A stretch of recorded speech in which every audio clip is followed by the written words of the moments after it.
ہم نے نا کچھ دکھ بلا وجہ بنا لیے ہیں، وہ دکھ اصل میں ہے نہیں. کچھ تکلیفیں، کچھ دکھ نا مفت کے ہیں، وہ دکھ نہیں، وہ خود ساختہ مصیبتیں ہماری. مثلاً کو بندہ آ کے اگر کہتا ہے کہ میرے پاس ضرورت کے پیسے تو ہیں لیکن جناب سیونگ کوئی نہیں ہوتی، گزارا ہی بس ہوتا ہے، لہذا میں دکھی ہوں. تو میرا خیال ہے جس کا گزارا ہوتا ہے اسے سکھی ہونا چاہیے، دکھی نہیں ہونا چاہیے. وہ جی وہ کل کو ضرورت بھی پڑ سکتی ہے، بچے بھی بیانے ہیں، حالات بھی کوئی جڑتی نہیں ہے، تو یہ خود ساختہ دکھ ہے، یہ دکھ نہیں ہے، یہ ہم نے بنا لیا. نہیں، ایک صاحب نے آ کے یوں کہا کہ بڑی تکلیف میں ہوں، کس وجہ سے؟ میری بچی کو اپنے سسرال میں کام بڑا کرنا پڑتا ہے. تو میں نے کہا ہاتھوں پہ چھالے پڑتے ہیں اس کے؟ کہا نہیں. تو میں نے کہا پھر کوئی دکھ والی بات نہیں، مدینے والے محبوب کی مقدس شہزادی کے ہاتھوں میں تو چھالے پڑ جاتے تھے. یہ تو خود ساختہ دکھ ہے بھائی، یہ تو بنایا ہوا ہے. یہ کوئی دکھ ہے کہ اپنے گھر میں کام کرتی ہے؟ بلا وجہ کے دکھ، بلا وجہ کی آزمائشیں. یعنی کچھ لوگ آ کے کہتے ہیں میرے رشتہ دار بڑے برے ہیں تو میں بڑا دکھی ہوں. اس میں دکھی ہونے والی کون سی بات ہے؟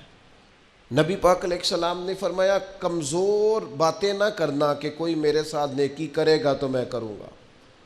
فرمایا جو تم سے توڑے تم اس سے جوڑو. رشتہ دار اگر آپ سے اچھا سلوک نہیں کرتے تو یہ دکھ والی بات نہیں. دکھ والی بات یہ ہے اگر آپ اچھا سلوک نہیں کرتے تو پھر دکھی ہونا چاہیے، پھر تکلیف میں آنا چاہیے. اگر آپ کا رویہ ترش ہے، تلخ ہے، آپ کے مزاج میں گھٹن ہے، آپ کے لفظ بوجھ تلے جبے ہوئے، خود ساختہ دکھ نہیں. او جی میں غریب بڑا ہوں، یہ دکھ ہے؟ غربت اور تھوڑا کھانا اور تھوڑی جائیدادیں یہ تو نبی پاک کی پسند ہے. حضور نے تو اللہ سے مانگ کے لیا ہے کہ یا اللہ ایک وقت روٹی دینا، ایک وقت کا فاقہ دینا.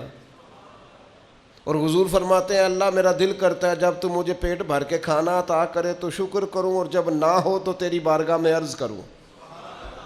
تو یہ تو نعمت تھی، پیسے کم اور حساب بھی کم، تو اس کو دکھ بنا لیا ہے. خود ساختہ چیزیں اور بلا وجہ کی چیزیں اور حالات بڑے سخت اور بڑے گھمبیر. بعض لوگ ایسے ہیں جو تبلیغ کے نام پر دکھی ہوتے ہیں، کہتے ہیں جی میں بڑا کہتا ہوں، لوگ نیک ہی نہیں ہوتے. میں بڑی کوشش کرتا ہوں، لوگ بات ہی نہیں سنتے. میں اتنا نیک ہوں، پرہیزگار ہوں، محنتی ہوں اور خلوص کے ساتھ دعوت خیر دیتا ہوں، لہذا بڑا دکھی ہوں، لوگ میری بات ہی نہیں سنتے. تو میں نے کہا اب نہ تکلیف میں آئے.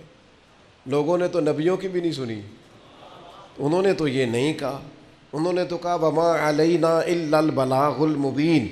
بھئی ہمارے ذمے کھول کر بیان کرنا ہے. ہدایت تو اللہ نے اپنے دست قدرت میں رکھی ہوئی. آپ اتنے زیادہ کس بات پہ دکھی ہیں؟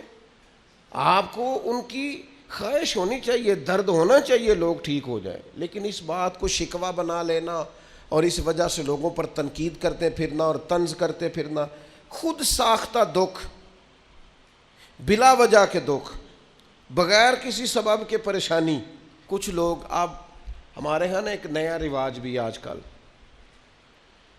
کسی شخص کے یہاں انتقال ہو جاتا ہے تو عید والے دن تعزیت کرنے جاتے ہیں. عید والے دن تعزیت کرنے کا ہے کہ خوشی کا ہے؟ آپ ان سے ملاقات کریں جا کے، پر وہاں فاتحہ نہ پڑھیں. فاتحہ کا بھی ٹائم ہوتا ہے. ملیں آپ، اگر ان کے گھر میں آپ جانا چاہتے ہیں ملاقات کریں. خود ساختہ تکلیفیں نہ بنائیں. ایک صحابیہ ہیں نبی پاک علیہ الصلوۃ والسلام کی صحابیہ، ان کے بھائی کا انتقال ہو گیا تھا. بہن بھائی کے پیار کا کوئی شخص اندازہ کر سکتا ہے؟ بھائی سگا بھائی چلا گیا. تیسرے دن اٹھ کے، 3 دن مکمل ہوئے تو اٹھ کے اس خاتون نے خوشبو لگائی، نیا لباس پہنا. لوگوں نے کہا جناب یہ آپ نے کیا کیا؟ فرمانے لگی مجھے کوئی ضرورت نہیں تھی، مجھے کہیں جانا نہیں تھا، گویا کوئی تقریب نہیں تھی کہ میں نیا لباس پہنتی یا خوشبو لگاتی، لیکن چونکہ حضور نے فرمایا ہے تعزیت صرف 3 دن ہے، لہٰذا اپنے محبوب کی شریعت کا نکھرا ہوا چہرہ لوگوں کے سامنے پیش کرنے کے لیے میں نے 3 دن سے زیادہ سوگ کرنے سے انکار کر دیا ہے. یہاں تو میرے بھائی لوگ تانا زنی کرتے، او کل بھائی انہاں دا باپ گیا تے نہ دکاناں کھول بھی لئیاں نے.